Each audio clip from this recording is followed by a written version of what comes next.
What are exponential functions? Well, in this video, I'm going to show you what our exponential functions are, and then how do we graph them and how to evaluate them as well.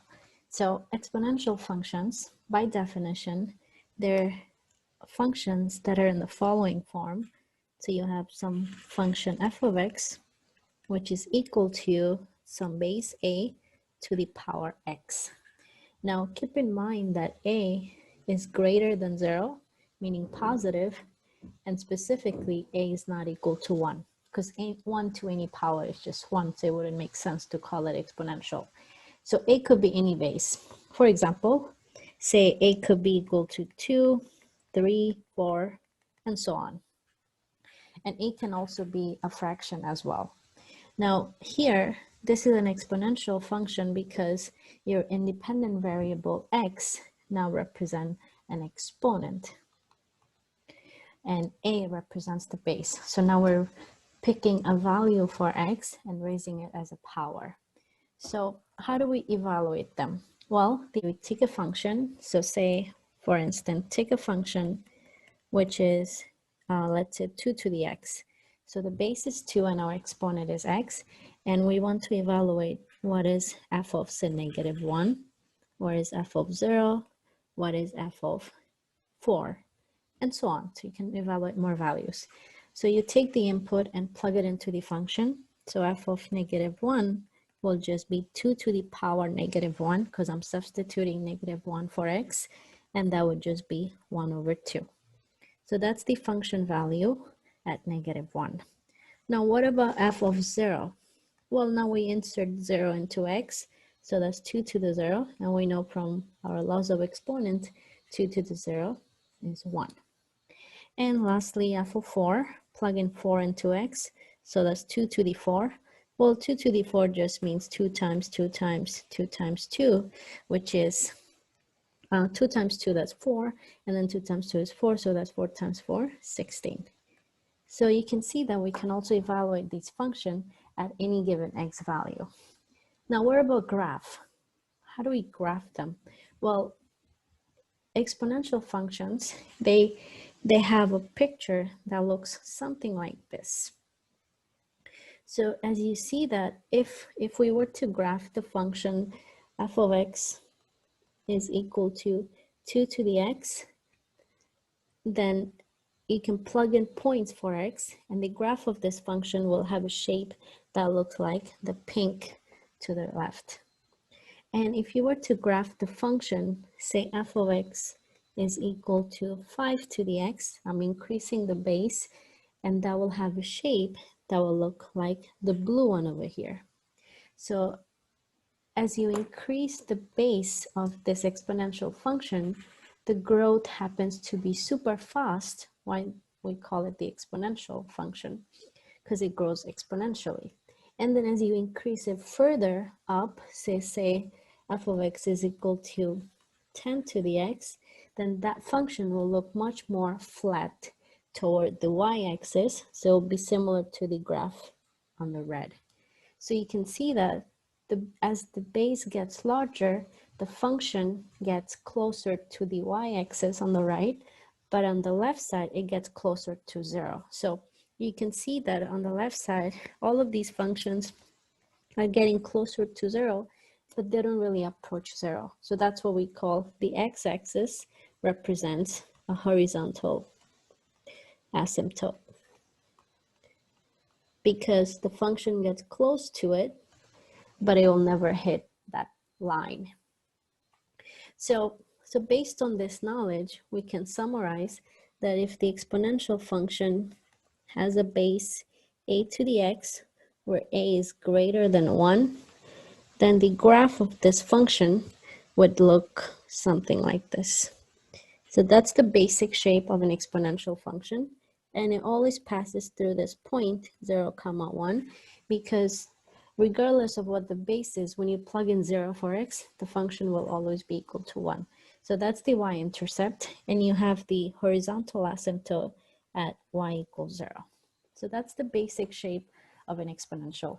Now, what if the base is a fraction? So say if the base a is between 0 and 1, meaning it's a fraction, then the graph would look something like this, which is simply a reflection of the original graph about the y-axis.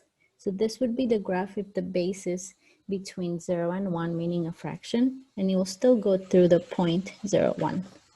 Okay, so these are the two shapes you want to remember when it comes to graphing exponential functions. So now let's do an example. So let's say we want to graph the following exponential function. F of x is equal to, let's say, negative 2 to the x. So how do we graph this? Well, we're going to use transformation of functions to graph this. So again, we start with our basic shape.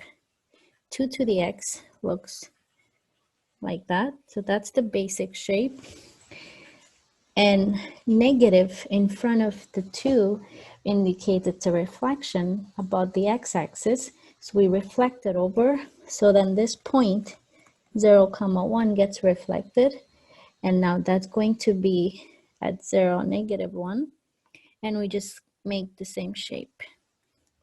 So I'm going to do my best to make it symmetrical. So it will look something like that. So that would be the graph of f of x is equal to negative 2 to the x. And it still has the asymptote horizontal, y equals 0. So you can talk about the domain of this function. So the domain of this function is going to be all real numbers, because the exponential, you can plug in any real number and the output will always be real. But the range definitely will change. So we know range is the set of y values. So it looks like the green graph has range negative infinity up to the asymptote, which is 0. And we have a horizontal asymptote, which is y equals 0.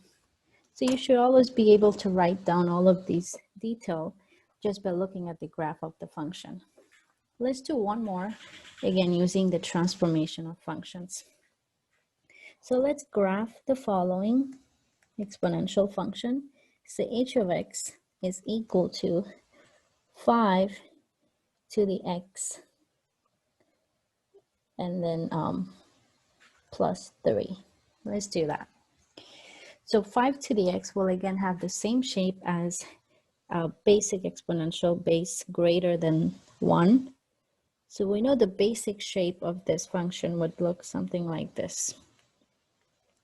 So we can call this as 5 to the x. And then that plus 3 represent the vertical shift. So we're going to move the graph 3 units upward, which means your horizontal asymptote, which was initially at 0, it's gonna move up 3 units upward. So we label the asymptote first. So we have 1, 2, 3. So that's our horizontal asymptote, which being moved 3 units upward. And the graph has original point at 0, 1. That's also going to move up 3 units. So just for the scaling matter, I'm just going to label this to be 4 and then make the same shape. So our graph looks something like this. Sorry, I had to go through the equation, but there's no other way to scale it. But you hopefully got the idea that this is the function h of x, which is 5 to the x plus 3 outside. And then from here, you can write down the domain, range, and asymptote of this new function. So the domain is negative infinity to infinity always. Range is going to be now from the asymptote, which is y equals 3 to infinity. And we have a horizontal asymptote, which is HA, I'm calling it, y equals 3. Okay? So let's do one last example, and then that'll be it for this section. So let's graph the function k of x, which is equal to negative. So let's do 2 minus 3 to the x. So that's the function we want to graph. So again, we're going to start with 3 to the x, so that's the exponential function, base 3, so it looks something like this. So that's 3 to the x, and that negative in front of 3 represent a reflection, so that's a reflection about the x-axis. So we have a graph that would look something like this now. Okay, so not the best graph in the world, but hopefully you got the idea. Negative 3 to the x, and then the 2 in the front represents a vertical shift, so move up 2 units. So this is negative 1. Moving up 2 units will end up being right here at 1. And the asymptote is also moving up 2 units. So initially it was y equals 0. Move up 2, so that's going to be at 2. So that is the new asymptote, y equals 2. And the graph will now go through 0, 1. So I'm just going to make the same shape. So there we have it. So this is our final sketch, which is k of x is equal to 2 minus 3 to the x. Okay, so now let's write down its domain, range, and asymptote. So we have domain, always all real numbers, negative infinity to infinity.